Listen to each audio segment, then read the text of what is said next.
Hello, welcome to Cinema Savvy, and welcome once again to our weekly spoiler discussion on the Falcon and the Winter Soldier. We are up to episode 3 on this thing. We're halfway through this series now, so it's moving at a much quicker pace than WandaVision was. And today's episode is The Power Broker. We have a plan for this thing. We don't know how long this one's going to go on for, but as we mentioned, this is going to be completely spoiler-filled. So if you haven't seen this, go and watch it first. Come back to us. Before we dive into this thing, over to George with the socials. Absolutely, guys. This is the place for all your spoiler talk, for your thoughts and theories. Not that there's many theories to this series, in truth. So we want you commenting along with us. Let us know your thoughts, the good and the bad. And of course, if you like this video, hit that like button. Do subscribe. We're aiming for some goals. We've got a lot of things coming up, which we'll reel off at the end of the show. But as usual, if you want to find out some of the videos that we do last minute, we've had a couple of Kong v Godzilla stuff up. So do check out Chris's watch along and our review. Best way to find out when those are going to go up is, of course, social medias, which is Facebook at Cinema Savvy, Twitter at cinema_savvy, letterboxd.com/cinemasavvy, and we have links in the descriptions below for our TeePublic store and our Oscars giveaway. So have a quick check of them. But of course, we are here talking episode 3 of Falcon and the Winter Soldier. A little bit longer than normal, I'll say. Woke up 53 minutes. It is bank holiday, and I've kind of avoided it during work so far. Like week 1, I was on annual leave. Week 2, it was the clocks hadn't changed, so I got to watch it at 7 a.m. in the morning. And week 3 is a bank holiday, so I'm in this current trajectory of not having to have avoided Twitter or have any spoilers or anything, because I did go on Twitter after today's episode, and there were certain things trending straight away, which is never really a good thing. Luckily, it wasn't too major, but I'd have been pissed off had I woken up, gone on Twitter first thing. I'll leave it at that. However, we are here to talk about this episode, and the best way to talk about this episode is speaking about a character we're very happy returned. So I'm going to pass it over to you, asking you what you thought of the return of Zemo. Daniel Goddamn Bruhl, what an absolute hero. I mean, he's in one of your favorite films of all time, and he played a key role in Civil War. Very underrated villain, we always say that. He wasn't in that film all that much, but nonetheless, his presence was felt throughout that entire film, and obviously he was the entire mastermind behind it. So when I knew that he was coming back for this, and not just coming back, but also in comic-accurate costume as well, with the mask and everything. You saw the thumbnail, like, I mean, that image says it all. So I was absolutely delighted that Zemo was coming back for this thing, and we had the tease at the end of last episode where, you know, we were promised a lot more Zemo in this episode, and they absolutely delivered on it. So I think the biggest takeaway for me with this episode was just how quick he sort of becomes a part of the team.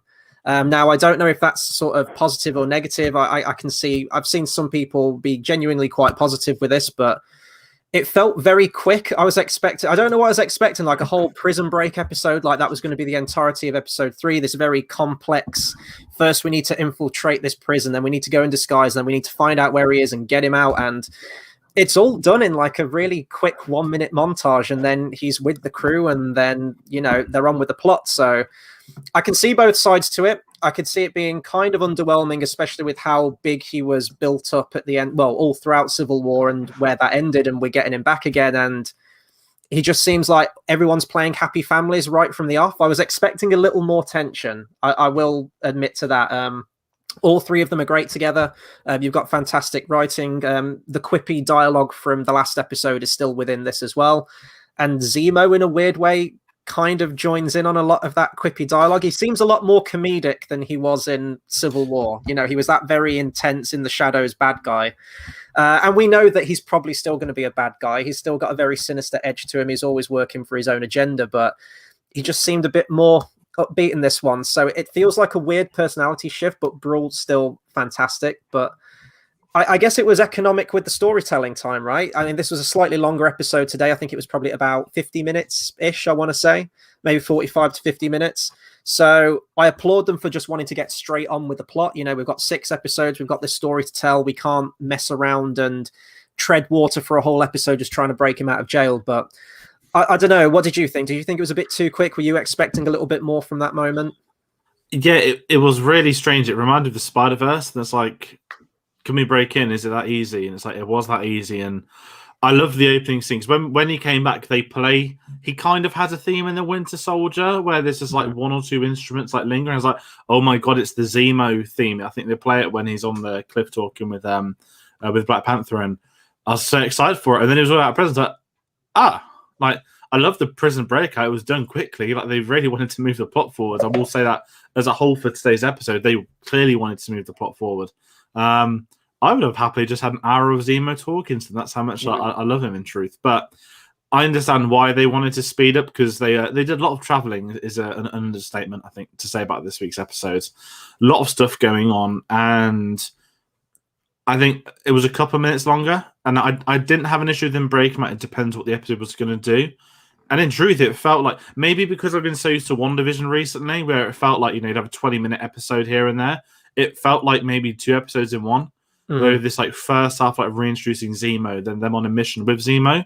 And I really love that stuff. And what you mentioned, the dialogue was funny again. I think the main thing is that Bucky and Sam's chemistry is very natural. It doesn't feel like forced conversation. It feels like 2 people actually just chatting and just cocking stuff up or trying to do stuff. And I really like that between them. And I didn't expect Zemo to be funny. I mean, we've seen the dancing GIF, which is everywhere. It's all over the internet, which is amazing. I think that'll be used a lot over the next couple of years, is an understatement. But I was kind of there Zemo's a kind of good guy, and I would laugh because I think in obviously he's called Baron Zemo in the comics. And, we don't need a comic accurate X, Y, Z, but it was when he's there oh no, in my country, I was a baron, but you destroyed my country and left it for dead. So of course I was rich. And I came in and joked before it was like Batman in the Snyder Cut. He's like, what's your superpower? He's like, I'm rich. That was basically Baron Zemo today. But one of the funniest lines in it will go to him when he's talking to his servant. It's kind of, was it Batman Begins for you? You had Alfred waiting at the aeroplane for Bruce Wayne. And so this guy's been in prison for years and you're just willing to turn up and just collect him. So that's loyalty. But it was that amazing line when I think, does it say that if anything smells dodgy, give it to them?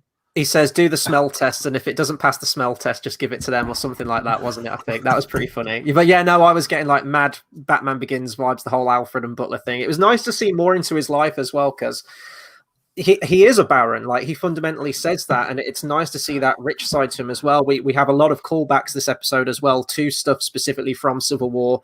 You've got the Sokovia Accords he mentions, and the destruction of his hometown and his family. That is still very much at the forefront of his character. And I was expecting more tension, though, considering everything that all these guys went through in Civil War, and they know how bad this guy is. And then it seemed quite, they were all gung-ho. It was the happy band, the happy trio off to go on an adventure together. I was expecting maybe a little bit more, but what I did really, really like and what I appreciate is that when Bucky first goes to Zemo tries the code words, the mind controlling words. It's well, you may as well try, right? In for a penny, in for a pound. It's worth a shot. Take a shot and see if he's still the Winter Soldier. But I like how he was straight in with that as well, to see if he could control him. I thought that was a really nice touch for the character. Yeah, and I think that was a big thing for me, was that if he hadn't have met him, why wouldn't you try? And I love that sort of subplot to this, we'll speak about the little place they went to. It was basically a villain country or city, for villains only. And I love this thing, you've got to be the Winter Soldier, just play the muscle.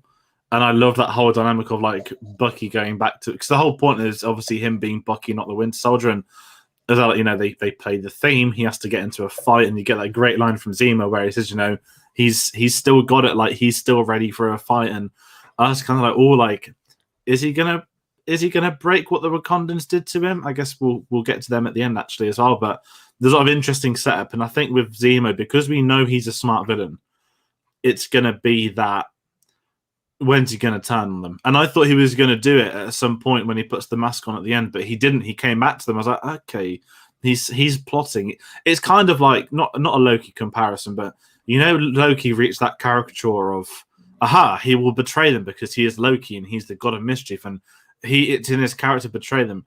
Zemo hasn't reached that level, but he's too smart not to betray them, because the other two are pretty dumb, and I love them. But, there's a reason why Cap was the leader, and they are bonding better, but they're still not there. And you got that great scene at the end when Sharon Carter came out and just beat the shit into those people. Once again, the action in this point is amazing. On more with Civil War is brutal as well. But I'm so glad Sharon Carter got stuff to do, because she was massively underused in. I mean, Winter Soldier was fine because it was his new character. She's a spy after all. And Civil War was she was just there to kiss Steve. It was really strange. And then I can't even remember if she was at Tony Stark's funeral, which I think says it all. I was trying to think of the last time that we saw her in the films, and I couldn't place her in anything else other than those 2 examples that you mentioned. And you know, I know that the character, I don't know if the character's liked by a lot of people. I know she's brought up a lot, and I'm like, why? I honestly can't think of anything that she's done that's really massively contributed to the plot. So I really appreciate this TV series, this specifically this episode, and I kind of want to see her do more because, yeah, the action at the end, like I'm going to bring up John Wick comparisons, and that's one of them because that action was probably the most. It felt very Winter Soldier, very much sort of like Bourne Ultimatum, Bourne Identity, that very shaky cam style. It felt like he was there, that gritty stuff, but it felt a lot more violent this time. And I love that. Not like over the top violent, but people getting stabbed, like they're throwing pipes and like impaling people to metal containers. I was like, oh, this is getting into John Wick territory. I love the way it was filmed. I thought that was really cool. And it's nice to see that side to Sharon's character as well. Because it says that she was a fugitive after the events that transpired and she's looking for a pardon and everything's, I guess, similar to sort of Winter Soldier's character. So they've got a nice little link there and hopefully they play that up more. But I want to talk about the villain. You'll never find a more wretched hive of scum and villainy type place that they go to. So they go to a place called Madripoor, which, you know, I don't, my geography is awful, guys. Like, I have no idea where places are in the world. I'm like, is that a real place? Apparently it's not. It's a fictional place and it's in Marvel Comics. I love the look of this thing as well. I don't know what technology they use. I don't know if it was just a green screen or if they have utilized that stuff that we see in The Mandalorian where they can create like a whole environment at will and just have people on a very small set. That initial establishing shot where it's the three of them walking into the place and you've just got these neon lit city. You just expect like Godzilla and Kong to be fighting over on the right-hand side. It kind of looked like that neon vibe. And I loved it. The music, the kind of rap, like the East Asian rap music that's playing and the kind of characters that you get in there, the dingy bar, it's all these kind of tropes that you expect when you go in for information in these kind of spy places, like the criminal underbelly kind of places. And I love stuff like that. I thought it was a really cool environment. I hope we go there more. It mentions that Madripoor, this is just on Wikipedia, that it's mostly used in the X-Men series. So maybe room to come back to at some point, but I love this whole place and I love the characters there. And what was her name? Selby, who was like this sort of Cockney crime boss lady. I will say this episode, I don't know if this is, I'd say this is probably my least favorite episode of the three. I'd probably have to go back to episode 2. One's still definitely my favorite out of the 3 I've had so far. This one felt a bit all over the place for me. And maybe it's me getting older and my brain's not as it was, but it's like we've got to meet Zemo because we've got to stop the Flag Smashers, but then he knows a guy and we've got to go to here. And it was all this like country hopping and you know, first you got to meet this guy. It was like a video game where it's like, oh, you've got to do all these side quests before you can get on with the plot.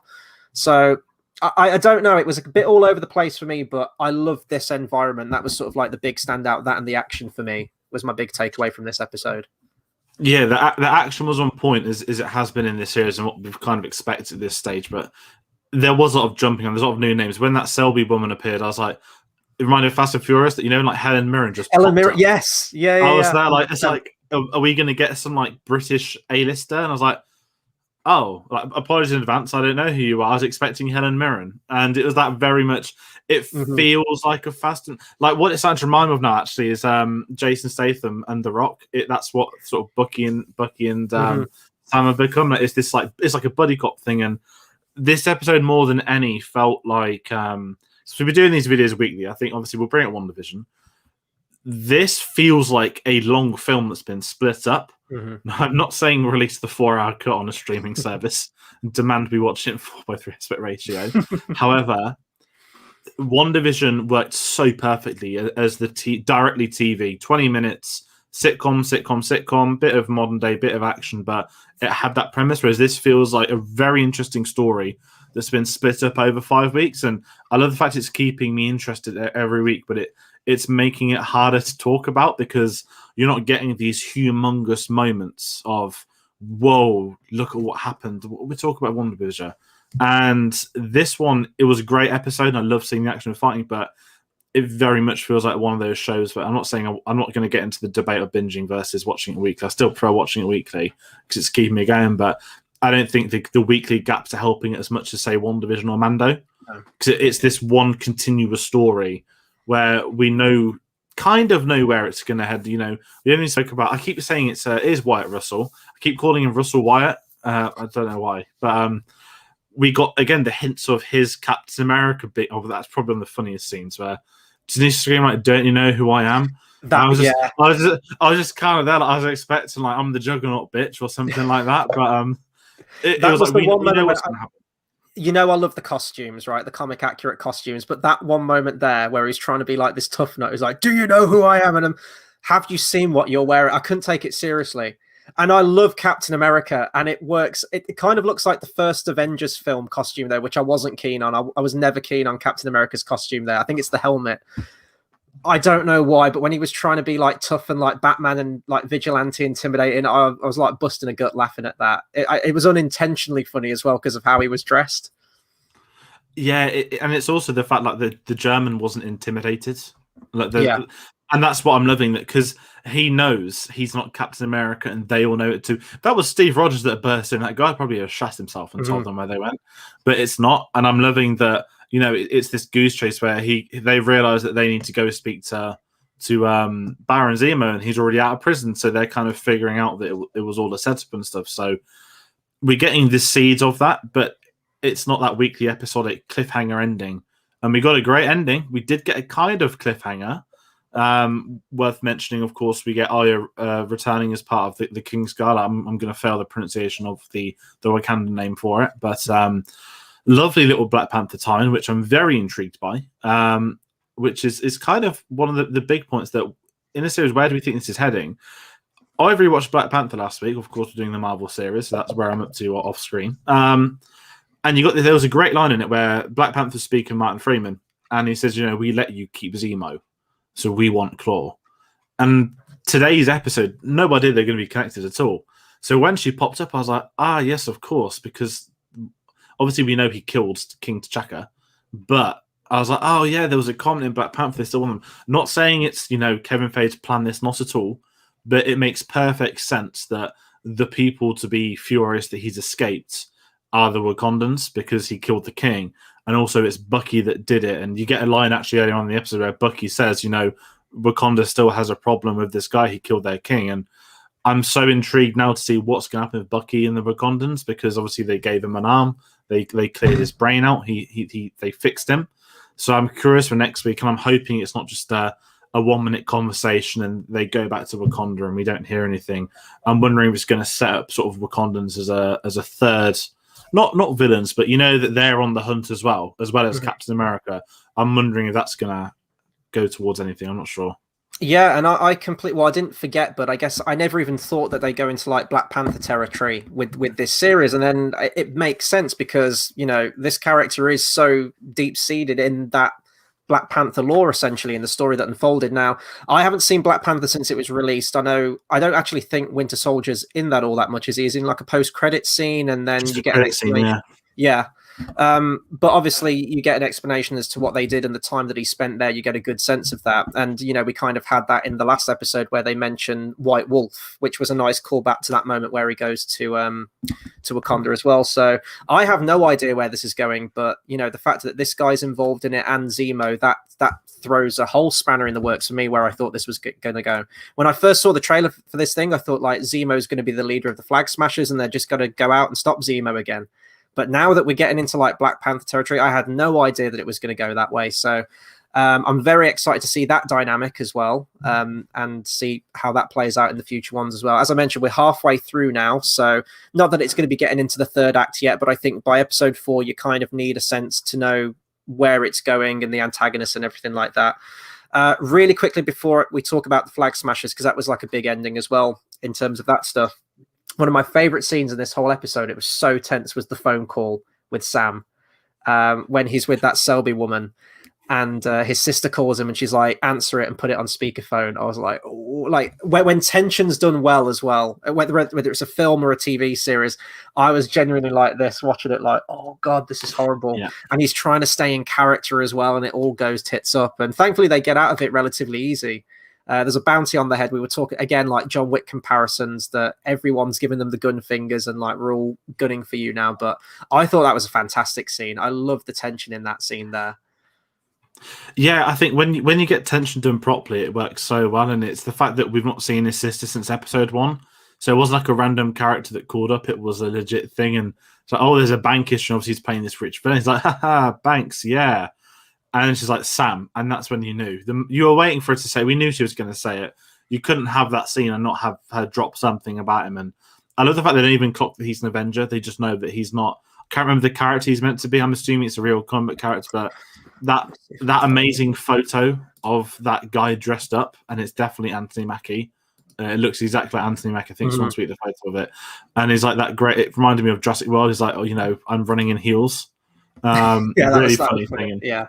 I thought they were that great. Drink again, that he has as well. What was that drink? It's like a shot of like whiskey with like snake guts or a snake heart or something. It was really weird. Yeah, and he's like, he doesn't want to drink it. And I love the fact the whole point of that bar scene was them to suss out, are these the real two people? And it takes Bucky to sort of batter them all for it to proceed. But it's left me curious as to what's going to happen. Because I really enjoy their banter of the two of them. And I like Zemo's this kind of polite third wheel that's pulling all the strings, and he's not even hiding it. Like, they're just following his blind commands and sort of sticking to his character. Like, he did kill the guy that created the super soldier serum. And they kind of mentioned that Zemo doesn't want superheroes. He doesn't want super soldiers. And we know he was going to kill that guy.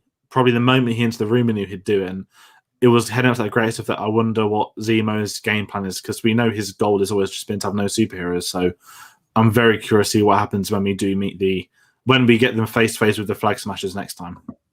Yeah, and I want to talk about the Flag Smashers as well. So I'm trying to find the name of the actress again. Her name always escapes me every single time. The one who was in Solo, I always keep forgetting her name. We get a bit more insight into a character as well, and sort of the status quo and why they're doing what they're doing. I think they mentioned that tuberculosis is rife, and they're trying to get vaccinations for people as part of their group and trying to heal some people. And then who was it that they bomb at the end? Was it just someone like higher up just to send a message kind of thing, or were they stealing from them? Yeah, so like Erin Kerriman that plays her, it's something I don't like actually. It was very much that here's the villain that started off as somebody that's like morally, it's like a Robin Hood, isn't it? That kind of stealing from the rich, giving to the poor. And then like I thought someone did a car bomb to their friends. It was actually like they'd bombed the building, and their mate like, whoa, like we didn't know we were going to do this. And I was like, it's not really criticism, but it's that very much, oh, we're getting she's just going to delve darker into being a villain, because I hope this isn't the path they lead her on, because it'd be really boring if they just want to turn her into a kind of over the top. She's so I'm trying to think of the villain comparison. When they're so intact on doing the mission that it turns them from good morals to bad morals. It's been done a million times. There's so many films that have done it, but I really hope they don't do that. I like the fact she's quite innocent and killing those people. Yes, it's a villain act, but it didn't feel actually in character, and I hope it just doesn't descend into somebody that gets too serious, that gets too violent and has to be stopped. I like the concept of them being super soldiers but using it for moral good, although obviously breaking lots of laws and fighting people. But we now know that the power broker, whoever that is, whatever that is chasing them, because what a ridiculous name. We know it's from the comics, but I said to you, I was like, is this like some like ultimate like Wall Street person that buys and sells shares that's like got all these villains? But at least we're gonna not have a Mephisto hype for the next 6 weeks. At least we know this person's a thing. Yeah, and I did do a bit of reading on it. Not massively, but I know that the Power Broker is a character in Marvel Comics. There's 2 iterations of the character. So, I mean, they could base it on either one of those, but we know that this series especially has used characters from the greater Captain America lore. There was, the guy from last week, I forgot his name, the second super soldier that they had. I can't remember something. But it's like he is a character from the comic books, but he was in like World War II era in the comic books when they've updated it. So they could base it on the actual character name from the comics. They could do something completely different. The Power Broker might even be a character that we've seen before in the MCU that they just make into the Power Broker. So it's nice that they are still tapping into the comics, and we're seeing that from episode to episode, that they are reaching so much into the comic books to just bring out these characters. Whether they're accurate, whether they change them, it's still very much working for the story. So I'm excited to see where it goes with the Power Broker. But you mentioned about the innocence of how she plays it at Emphas Nest. I forgot her name again. The leader of the Flag Smashers. I don't like how she plays this character. There's some kind of disconnect with me in the character. I'm not really empathizing with her character all that much at the moment, and I don't know if it's how she's playing it or if it's the direction that she's given, or maybe a combination of the dialogue. She has this conversation with this guy who's also in the Flag Smashers, and it feels like the weakest dialogue in the whole series. Every single time it cuts them, it's let's just get everything out about this character right now. Let's just give you the bare basics and just have this really sort of like awkwardly flowing conversation. It's like, what did you always want to do? Oh, I wanted to be a teacher, and when we have defeated them, we will have the. And it doesn't feel like it's the same quality of writing. Go back to episode 1, the therapy scene with Bucky, which and the whole thing where he's trying to cross people off his list and make amends. That was some great writing there. And then you had the stuff with Sam and his sister, which felt very natural and very flowing. And then this one, I don't know if it's, would you call it exposition? I don't know. It's like character exposition. It's like, let's just get everything out about this character in a really awkward, ham-fisted conversation and not sort of like let it naturally develop across the series. I don't know. And when she's trying to be, when she bombs the place at the end, I'm not really get that villain sense from her. She doesn't really have that power. I don't know. It's difficult to put my finger on what it is, but there's some kind of disconnect with the way that she's playing that character. And obviously, we haven't got to the end of the series yet, so I don't know if we're going to get like this big revelation. We're going to learn more about her character. So then if I go back to episode 1 and watch it through again, suddenly it'll all make sense. But there's something I'm not quite tapping into and buying from her character at the moment. No, I know what you mean. It feels this has not been set up. When we're learning stuff about her, it feels it's out of order. That we had someone pass away today, and it's like, well, we don't know. Not that we don't know who that person is, but we don't know much about her character to have took that on board. Very much on that sign that we've had scenes of her, but maybe not necessarily the scenes we want or need. I hope you get more, because I think it would be good to flesh her up, because it seems like morally she's in the right place until that moment there. So I'm curious for it, because Aaron Kim is the leader of them. And I think in that, obviously in the first episode, we got it was like a bank robbery. Yeah. When you got that really in sync stuff. And since that, it just feels like a couple of kids on the run. So I like to see what is planned for them.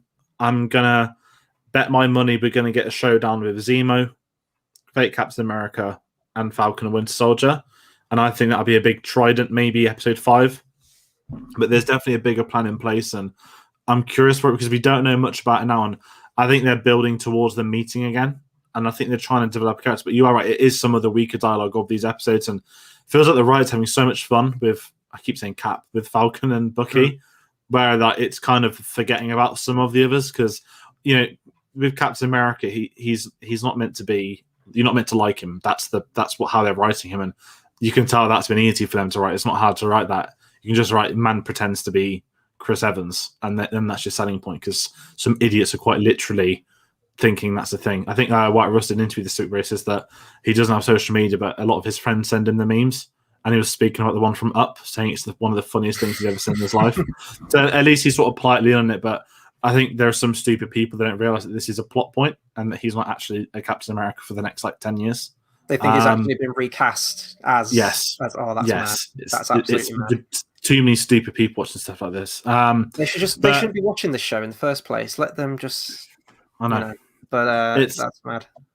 Yeah, but aside from anything, I hope you get more, because it seems like an interesting concept, albeit a ridiculous name, the Flag Smashers. But we learned about the Super Soldier Serum, so I want to know why they had to take it for as well. So I think it's raised a lot of questions that we might get answers to next week.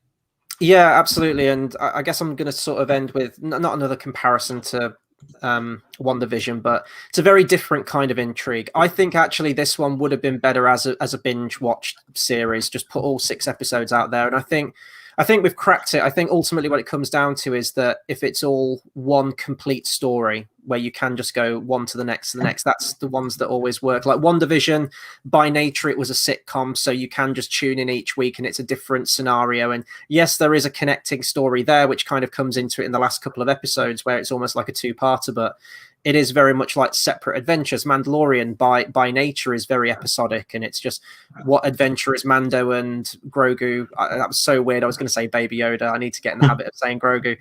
What adventure are they going to go on this week? Whereas this one, it is all a complete story, and it's like we are getting chapters. Oh God, chapters of a complete story. I'm getting Justice League flashbacks again now. Okay, let's break away from that, but I would have liked all 6 episodes out of this, but then on the flip side, it is something to look forward to every Friday, and I'm enjoying it, and it is part of that Friday tradition now. Every time I wake up, boom, this is the first thing that goes on, get it watched. Questions that I have from it is that I want to know how much does Zemo know, because I feel like he knows a lot more than he's not letting on at the moment.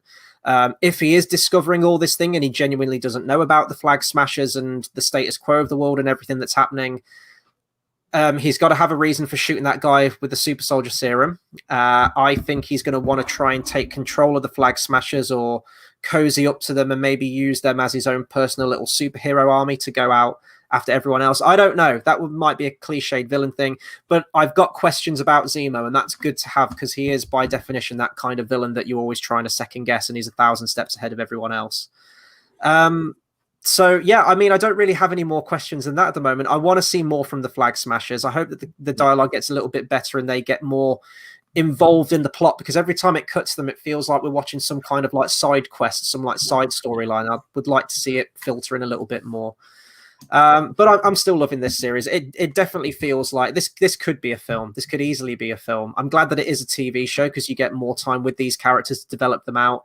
But the quality of this show, from the writing, apart from the Flag Smashers part, the direction, the action, everything there, this feels like Captain America 4 to me. Like, absolutely 100%. So on to episode 4 for next week then, which we will be back again every Friday, 8 p.m. GMT. I keep looking to see if I can see what the next episode's called. You get no information on this. We know who's directing, we know who's writing, but beyond that, we know absolutely nothing. So that will be April the 9th that airs, as I mentioned, 8 p.m. GMT.